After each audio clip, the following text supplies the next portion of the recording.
วนสวนอ้วนสวนแก้ไม้อ้วนสวนผู้สวนหน้าดอนสายเอ้ยขอเชิญฟังเอาถอนพรสวรรค์สิได้กล่าวถึงเศร้าเล่าทุกซ้ำสันมาฟังบันบอนสิจาคนเล่าแม่นสิอยู่ฝากฟ้าหรือฝากแผ่นดินสูงแม่นคนเล่าเศร้าปุดอันดังเดียวดอกกันนี้ลุงเอ๋ยไผก็มีดอกใจตั้งหวังเอาตนเป็นส้นหงคือพ่อใส่ในกวงให้คนสนได้เบิ่งเอาอันนี้ไผเก้าใจเขาในศีลธรรมเป็นที่เพิ่งวันท่านอบนอบน้อมแล้งเศร้าบ่ปล่อยวางคนเล่าแม่นอยู่ใสไผก็สร้างเอาตั้งแต่ความดีมีศีลธรรมประจำใจอยู่ถูกแล้งง่ายเศร้าคำเอ่ยเอาพุทโธอารมณ์ตั้งธรรมโมเป็นที่เบิ่งสังโฆเป็นบอนเขา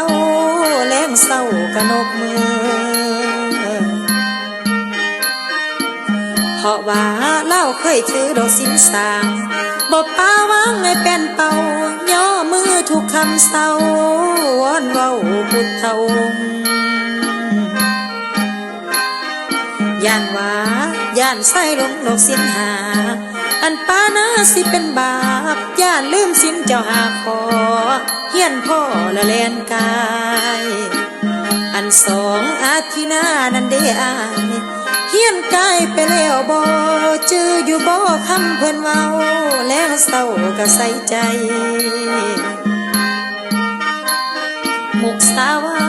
บ่ให้ไปดอกตัวตุ่มหลอกคนใดจากหน่อยมันสิเป็นกรรมบาปสินำเนามาตอมกรรมเมของเจ้าห่วงห่างระวังเอาอย่าประมาทลูกเมียเพิ่นผัวเพิ่นอย่าไปลอยลักลิ้นสู้หาสู้สอนบนหมู่เขาขอหาสุราเมนี่ละเจ้าอย่าเมาโพดเสียศักดิ์ศรีกินให้มันดอกพอดีอย่าเลือนของพระโคเว้าคนเฮาขั้นไผถือดอกสินหาสิพ่อกินพ่อใจไผบอกกายลวงดื้อคนเฒ่าสินับถือสายเอ้ยน้องว่าคนนั้นคือส่องบอกกายขามลวงขอหาเพิ่นหามห่วงอยากกระทำสิ่งนี้บ่ดีแท้ไม่แน่นอนเอาล่ะสิโจลำโจฟอนพรสวรรค์ใบนี้ก่อนมีตอนเทื่อหน้าสิมาเกี่ยวอีกต่อไป